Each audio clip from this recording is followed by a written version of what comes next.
Shakespeare lived his whole life in the shadow of the plague. The plague is present as a steady undertone throughout his plays, surfacing most often in expressions of disgust or rage or self-loathing. Shakespeare struck this disturbing note in words that were meant to be performed before thousands of people, all of whose lives had been overturned, as ours have been, by the plague. We shall all be masked. Love labor's lost. Welcome, everyone. I am the master of the prologue, also known as the Prince of Time, stepping in here to comment on the trivial subjects of life and mortality. Let's begin. Hey, so you all know about the tragedy of Romeo and Juliet, right? Right? Okay, cool. So if you only knew it better, you know that it's actually the tragedy of me. Yes, me. I only just get started and they usher me off stage. Like I'm a janitor or something. I mean, and then they bring in these two kids, these love-drunk ingenues. What do they know about love? They're just kids. I know about love and all its nuances and iterations. I mean, I could tell you all about it. What do we even need those two for, huh?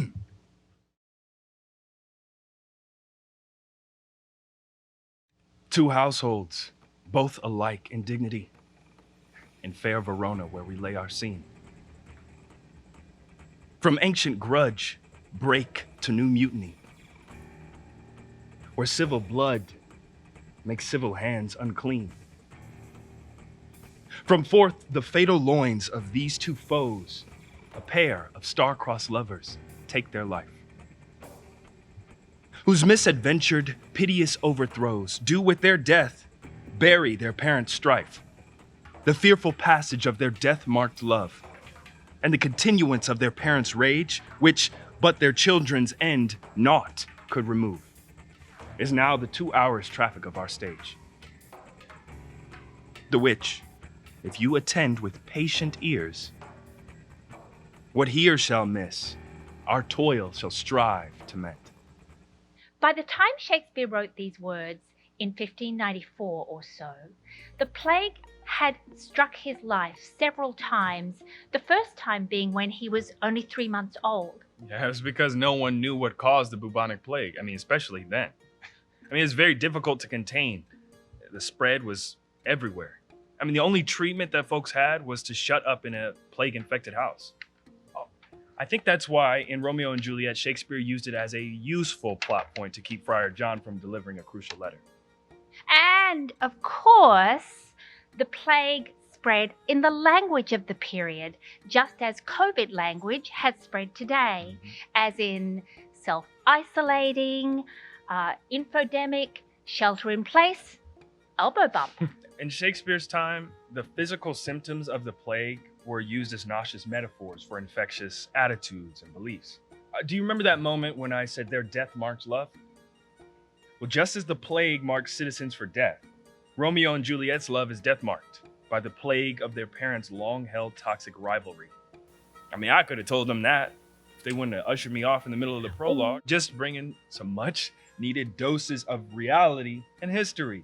Oh, much like Mercutio does before he dies in Romeo and Juliet. Mercutio uses the mortal force of the plague to make folks feel the infection of hatred that has already caused death in the play and will cause much more. A plague on both your houses! Yeah, and in his dying words, he repeats, A plague on both your houses!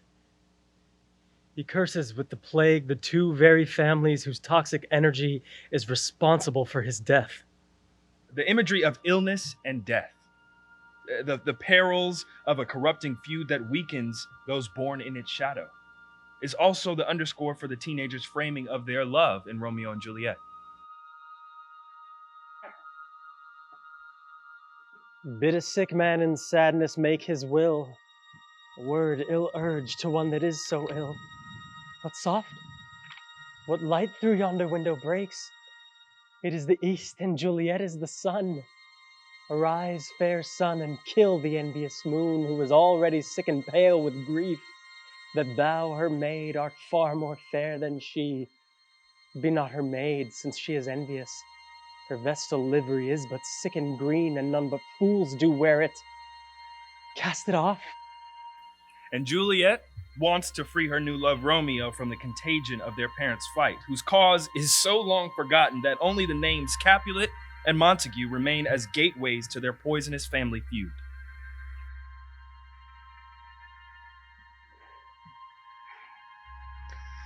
"'Tis but thy name that is my enemy. Thou art thyself, though not a Montague. Oh, what's Montague? It is nor hand, nor foot, nor arm, nor face, nor any other part belonging to a man.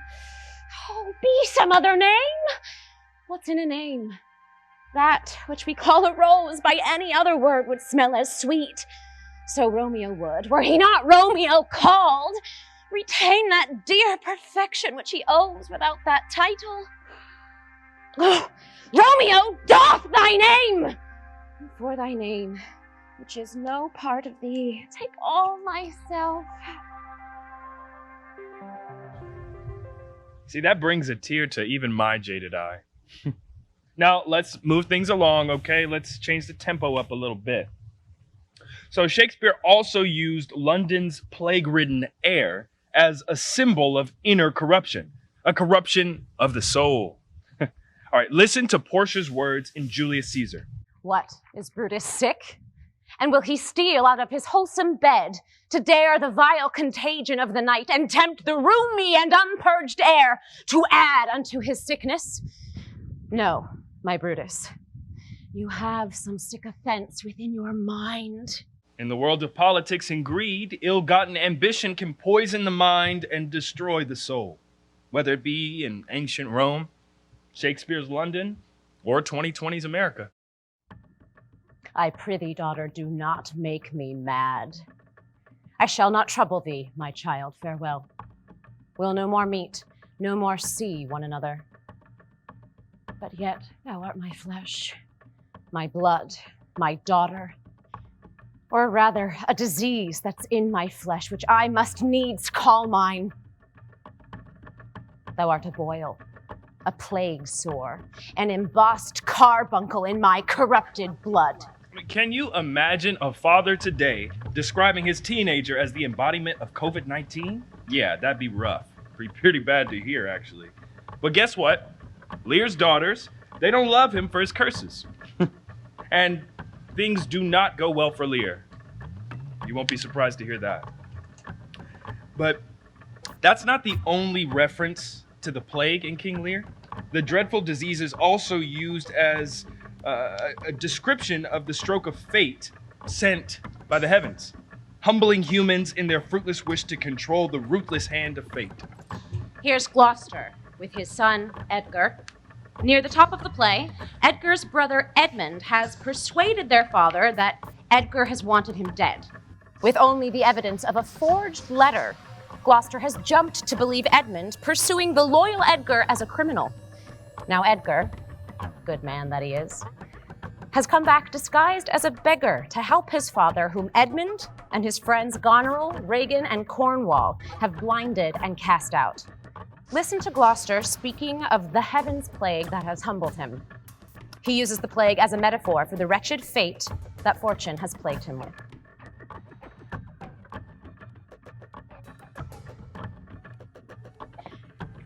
Knowest thou the way to Dover? Both stile and gate, horseway and footpath. Poor Tom hath been scared out of his good wits. Bless thee, good man's son, from the foul fiend. 5 fiends have been in poor Tom at once. Of lust there's Obidicate, Obedidon's prince of dumbness, Mahu of stealing, Modo of murder, Flibberty Gibbet of mopping and mowing, who since possesses chambermaids and waiting women. So bless thee, master. Here, take this purse.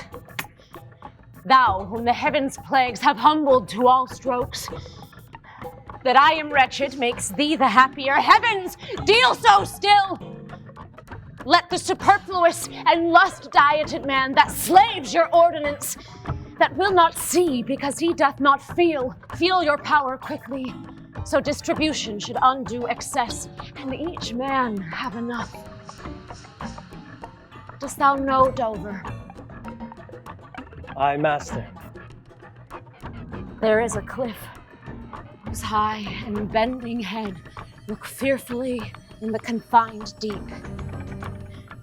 Bring me but to the very brim of it, and I'll repair the misery thou dost bear with something rich about me. From that place I shall no leading need. Give me thy arm. Poor Tom shall lead thee.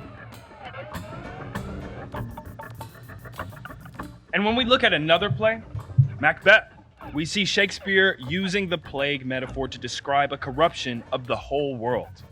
Wrought not by the heavens, as Gloucester sees it in King Lear, but by two characters who have embraced immorality.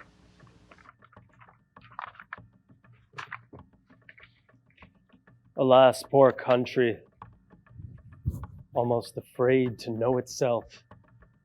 It cannot be called our mother, but our grave, where nothing but who knows nothing is once seen to smile, where sighs and groans and shrieks that rend the air are made, not marked, where violent sorrow seems a modern ecstasy.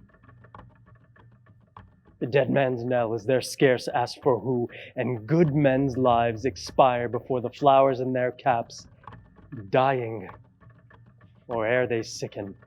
Near the close of the play, Lady Macbeth's hands literally embody the corruption that she and her husband have wrought on the entire world of Scotland. They've infected the whole world. And the tortured Lady Macbeth sees her hands as spotted by the plague of her own moral corruption. What is it she does now? Look, how she rubs her hands. It is an accustomed action with her to seem thus washing her hands. I have known her to continue this a quarter of an hour. Yet here's a spot. Hark, she speaks. I will set down what comes from her to satisfy my remembrance the more strongly. Out, damn spot! Out, I say! 1, 2. Why, then 'tis time to do it. Oh, hell is murky. Oh, fie, my lord, fie! A soldier and a feared.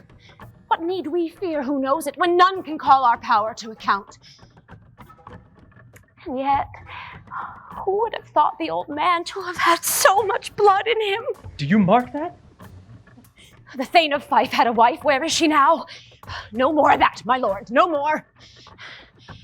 What will these hands ne'er be clean? You mar all with this starting. Go to, you have known what you should not. She has spoke what she should not. I am sure of that. Heaven knows what she has known. Here's the smell of blood still.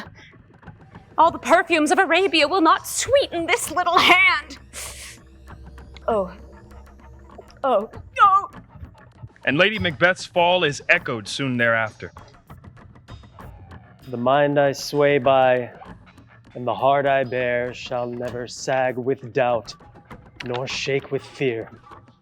Cries her husband, resisting his demise with all the strength of will and superstition. Macbeth trusts the witch's words. Macbeth shall never vanquished be until great Birnam Wood to high Dunsinane Hill shall come against him. Yet Birnam Wood does rise to Dunsinane. Plagues cruelly toy with us, too, when we don't take them serious. Ooh!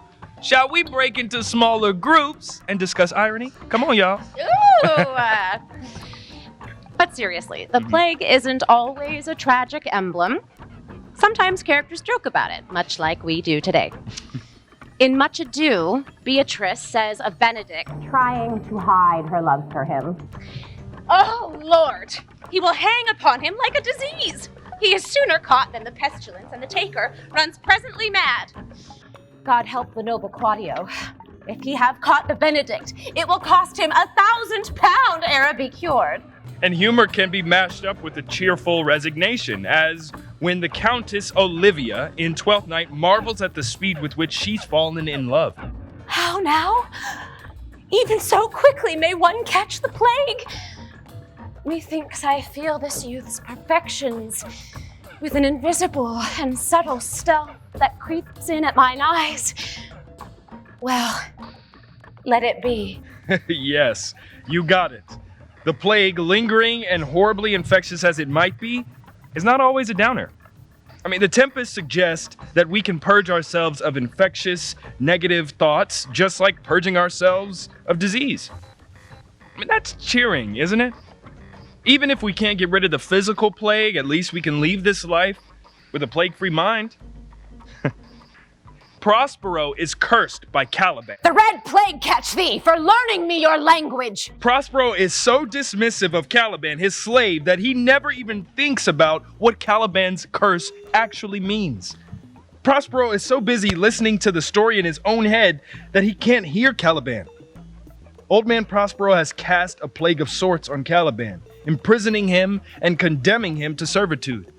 Prospero assumes he has the right to do so. But at the end of the play, he learns how to let go, and this is a beautiful moment. Yes, he releases Caliban, he releases everyone on the island. What's really amazing is he releases himself from the perseverant revenge drama that he has planned and executed. I love this because Shakespeare is suggesting that if we can release ourselves from the chains and plague sores of resentment, we can transcend. We can be free. We can have another chance at life.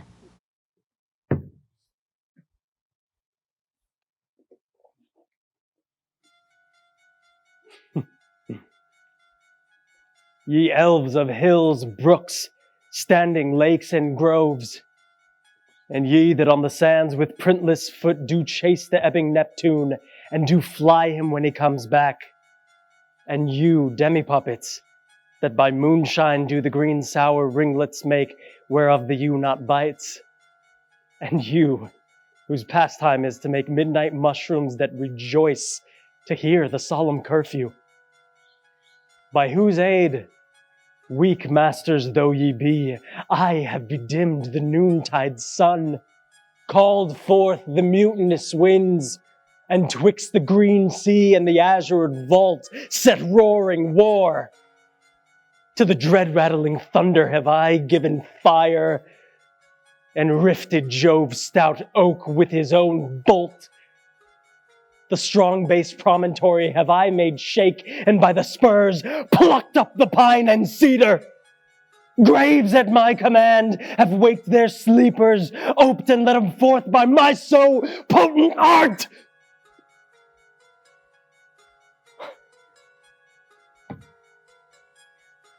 But this rough magic I here abjure.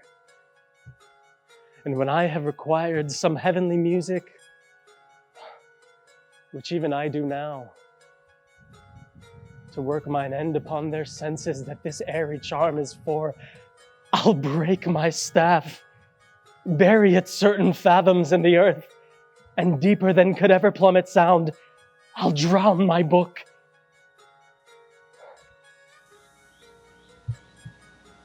Now my charms are all o'erthrown, and what strength I have is mine own, which is most faint. Now 'tis true, I must be here confined by you, or sent to Naples. Let me not, since I have my dukedom got and pardoned the deceiver, dwell in this bare island by your spell. But release me from my bands. With the help of your good hands, gentle breath of yours my sails must fill. Or else my project fails, which was to please. Now I want spirits to enforce, art to enchant, and my ending is despair unless I be relieved by prayer, which pierces so that it assaults mercy itself and frees all faults. As you from crimes would pardoned be, let your indulgence set us free.